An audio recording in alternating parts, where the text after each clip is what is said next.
मोदी सरकार के 8 साल।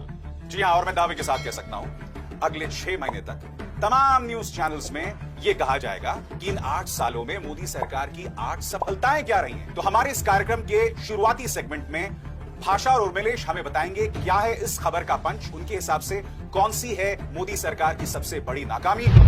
अब सर मैं समझता हूं कि जो सबसे बड़ी नाकामी अगर इस सरकार की गिनाई जाए, वैसे तो नाकामियों का भंडार है, लेकिन पहली जो बड़ी नाकामी मुझे नजर आती है कि मोदी सरकार जब आई थी तो अच्छे दिनों का वादा करके आई थी। इतने बुरे दिन आएंगे ये भारत की आवाम ने कभी कल्पना नहीं की थी। और मैं समझता हूं कि महंगाई, बेरोजगारी, विकास, जितनी बातें की गई थी उन सभी पैमानों पर ये सरकार पूरी तरह नाकाम है। इसमें कोई डिबेट की जरूरत नहीं है। दुनिया के सारे समाज विज्ञानी, जितने आंकड़े रखने वाले लोग हैं, सब ये मानते हैं कि एसडीआई से लेकर के और महंगाई के मामले में, बेरोजगारी के मामले में सरकार फिसड्डी है। ये सबसे बड़ी नाकामी है। इस खबर का क्या है पंच और भाषा के हिसाब से क्या है मोदी सरकार की सबसे बड़ी नाकामी। अभिसार, मेरा मानना है कि इन 8 सालों में मोदी सरकार ने जो वादा किया था नए भारत बनाने का, उस नए भारत में जो नया नॉर्मल है उसमें देश के संविधान की कहीं कोई जगह नहीं है। देश का संविधान कुछ कहता है, देश का कानून कुछ कहता है, लेकिन होता बिल्कुल उसके उलट है। संविधान की धज्जियां उड़ गई हैं और यह भारत का नया नॉर्मल हो गया है, जहां लिंचिंग से लेकर तमाम तरह की जो गैर कानूनी गतिविधियां हैं वह लीगलाइज्ड हो गई हैं। उसे एक नया नॉर्मल बना दिया गया है। नया नॉर्मल देश की जनता के खिलाफ है।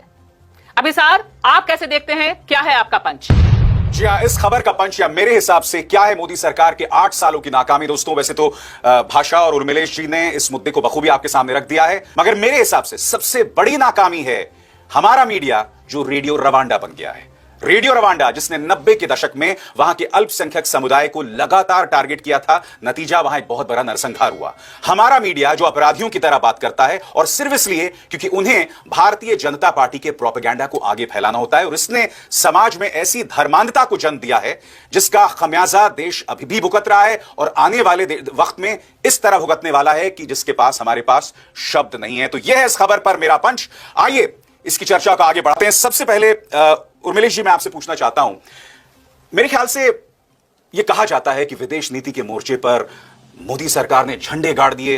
मैं समझना चाहता हूं तमाम विदेशी जमीन पर एनआरआईज के बीच में मोदी मोदी करना, उसे क्या आप विदेश नीति में उपलब्धि के तौर पर देखेंगे? क्योंकि यहां पर एक व्यक्ति का महिमा मंडन हो रहा है, वो विदेश नीति में उपलब्धि कैसे हो सकता है? अभी सर बिल्कुल सही सवाल है। मैं समझता हूं कि मोदी जी ने और उनकी सरकार ने विदेश में भारत का डंका पीटने के नाम पर सिर्फ अपनी निजी एक लोकप्रियता, वो भी बहुत सस्ते किस्म की, आप बटोर करके लोगों को, चाहे जिस तरह से बटोरा जाता हो, जैसे भारत में रैलियां की जाती हैं, लोगों को कैसे लाया जाता है हम सब जानते हैं, ठीक उसी तरह से दूसरे मुल्कों में दुनिया के बटोर बटोर कर ले जाना। इससे क्या लोकप्रियता किसी सरकार की, किसी नेता की होती है, किसी देश की होती है? किसी देश की जो धाक है वैश्विक स्तर पर कैसे बढ़ती है, उसके विकास के पैमाने से वो कितना विकसित राष्ट्र हो रहा है, कितना समृद्ध हो रहा है, कितना खुशहाल हो रहा है, इंटरनेशनल लेवल पर क्या कंट्रीब्यूट वो कर रहा है, विज्ञान के क्षेत्र में, लिटरेचर के क्षेत्र में, आर्थिक क्षेत्र में, दुनिया भर के तमाम मुल्कों को कैसे वो इन्फ्लुएंस कर रहा है। आप तो इन्फ्लुएंस करने की बात छोड़िए दूसरों को, आप स्वयं आत्मघाती कदम उठा रहे हैं, अपने को कमजोर कर रहे हैं। इसके अलावा आप देखिए, किसी भी मुद्दे को उठा लीजिए इंटरनेशनल लेवल पर, संयुक्त राष्ट्र संघ में इनका था कि हम भारत को जल्दी ही वीटो पावर वाला एक सुरक्षा परिषद में अपनी हैसियत प्रदान करेंगे। आप क्या स्थिति है आपकी? क्या 8 सालों में क्या हासिल किया?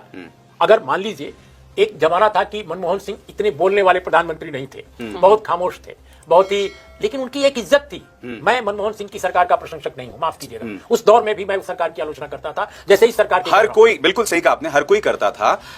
मनमोहन जी खामोश थे, मौन मोहन कहा जाता था, मगर माफ कीजिएगा, बिल्कुल, मगर माफ कीजिएगा, उन्होंने जब भी वो विदेश जाते थे वापसी में प्रेस कॉन्फ्रेंस किया करते थे। मोदी सरकार ने तो ये किया कि जो एयरफोर्स 1 होता है जिसमें प्रधानमंत्री साथ में पत्रकारों को ले जाया करते थे, उसे बंद करवा दिया, सिर्फ इसलिए कि प्रेस कॉन्फ्रेंस ना करना पड़े। तो एक तरफ मनमोहन सिंह जिन्हें मनमोहन कहा जाता था, मगर प्रधानमंत्री तो एक तरफा उनका पूरा ट्रैफिक है यहां पर। भाषा जी, प्रेस कॉन्फ्रेंस नहीं कहा जा सकता। देश के पहले प्रधानमंत्री हैं जिसने कोई प्रेस कॉन्फ्रेंस नहीं की है, पहले प्रधानमंत्री हैं। आज तक के इतिहास में, और उपलब्धि के तौर पर गिनाया जाता है उसे। इसको बताया जाता है कि हम मन की बात कह देते हैं। तो एक तो ये चीज मुझे लगता है कि एक ये जिसको लेकर काफी आलोचना भी हुई। अभी रिसेंट यात्रा देखिए प्रधानमंत्री नरेंद्र मोदी की, तो वहां पर भी जिस तरह से मीडिया दौड़ रहा है पीछे पीछे बात करने के लिए, और जो ओ माय गॉड वाला पूरा स्टेटमेंट सामने आया है कि वहां पर भी पूरा दबाव फॉरेन मिनिस्ट्री के ऊपर यह था कि किसी भी तरह से उनको पत्रकारों से दूर रखा जाए, मीडिया से इंटरैक्ट ना करें। दर्शकों को भी बताना चाहते हैं यहां पर कि इस बार जब वो गए थे 3 देशों की यात्रा में, तो इस बार वहां की मीडिया को यह बताया गया कि प्रधानमंत्री नरेंद्र मोदी सवाल नहीं लेंगे। यह देश को नाक कटवाने वाली बात है। यह डंका कहां बज रहा है, मैं जानना चाहता हूं आपसे उर्मिला जी। और अभिसार, ये बात बाकायदे उस देश के आधिकारिक स्तर से कहा गया कि भारतीय प्रधानमंत्री सवाल नहीं लेना चाहते, इसलिए ज्वाइंट प्रेस कॉन्फ्रेंस में आज सवाल जवाब नहीं होंगे। यह बताया गया उस देश द्वारा, होस्ट कंट्री द्वारा। समझदार कि तमाम विदेश यात्राओं में सारी बातें इस पर भी हैं कि कितने कपड़े बदलते हैं प्रधानमंत्री नरेंद्र मोदी। अभी जो गए विदेश यात्रा में, उसमें भी जो उल्लेख हो रहा है कि इतने कम दिन में इतना किया, लेकिन उससे भी बड़ी बात जो मुझे लगता है कि इंडिया का जो स्टैंड रहा है विदेश नीति पे, हम एक अलग से सशक्त दल के तौर पर रहते थे, अमेरिका परस्त नहीं थे। एक गुटनिरपेक्ष देशों का नेतृत्व करने वाली भारत की छवि रही है कि जहां बहुत इंक्लाइन नहीं होते, झुकाव नहीं होता। लेकिन यहां पर आप देखिए पिछले 8 सालों में आप एक स्वतंत्र निर्भीक डीलिंग करने वाले देश के बजाय आपकी जो छवि बन गई, वो छवि बन गई कि आप अमेरिका ट्रंप को जिताने लग गए। आप तो ट्रंप आपको जिता रहे हैं, आप ट्रंप को जिता रहे हैं। ये अप्रत्याशित है। भारत की नीति कभी ऐसे नहीं रही कि कोई एक इलेक्टेड पीएम दूसरे देश के चुनाव में, मतलब ये भारत की नीति, तो आप क्या किसी दुनिया के देश में ऐसा नहीं होता कि आप वहां पर उनकी जीत और हार के लिए सारा दाव लगा देते हैं और ट्रंप हार जाते हैं। अच्छा, मैं संक्षिप्त में आप दोनों से जानना चाहूंगा, जो एक बहुत बड़ी समस्या रही है धर्मांधता, और उस धर्मांधता को बढ़ाने का काम कहीं ना कहीं भारतीय जनता पार्टी के 2 सबसे लोकप्रिय नेता, चाहे मुख्यमंत्री आदित्यनाथ हो, चाहे स्वयं प्रधानमंत्री हैं, उन्होंने किया। धर्मा और आने वाले दिनों में तो मैं कल्पना भी नहीं कर सकता कि क्या उसकी कीमत होगी। अभी सर देखिए, सबसे बड़ी बात यह है कि हमने, इस सरकार ने पूरी तरह संविधान को एक तरह से खत्म कर डाला है।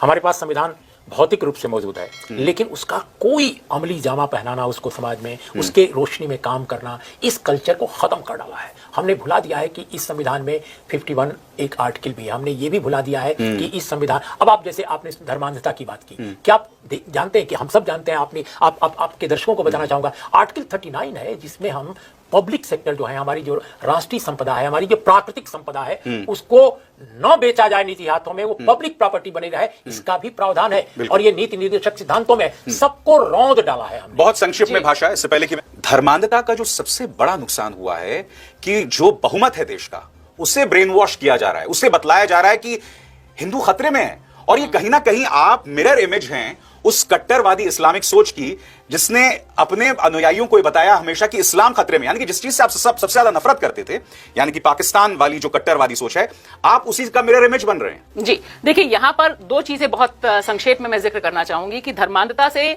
जिस तरह से फैलाया है, उससे देश का भविष्य संकट में है। आज का युवा उन्मादी हिंदू बनने में मजबूर किया जा रहा है। हमने देखा है अनगिनत जगहों पे तलवारें, त्रिशूल, ये सब। तो पहली चीज, इन्होंने देश के भविष्य के साथ बहुत बड़ा खिलवाड़ किया। और दूसरा कि देश की अंतर्राष्ट्रीय जो छवि है, वो आप हर जगह जिक्र होता है कि कट्टर हिंदू स्टेट का रिप्रेजेंटेटिव है। तो ये जो एक है, इससे देश का भविष्य, और क्योंकि आज की तारीख में लोग बाहर जाते हैं, काम करते हैं, ग्लोबल सिटीजन इंडिया बन रहा था कि लोग जा रहे थे। इन दोनों पे जो कुठाराघात है, इसकी कीमत हमें, आपको और हमारी आने वाली पीढ़ियों को चुकानी होगी। कौन सोच रहा है आने वाली पीढ़ियों की?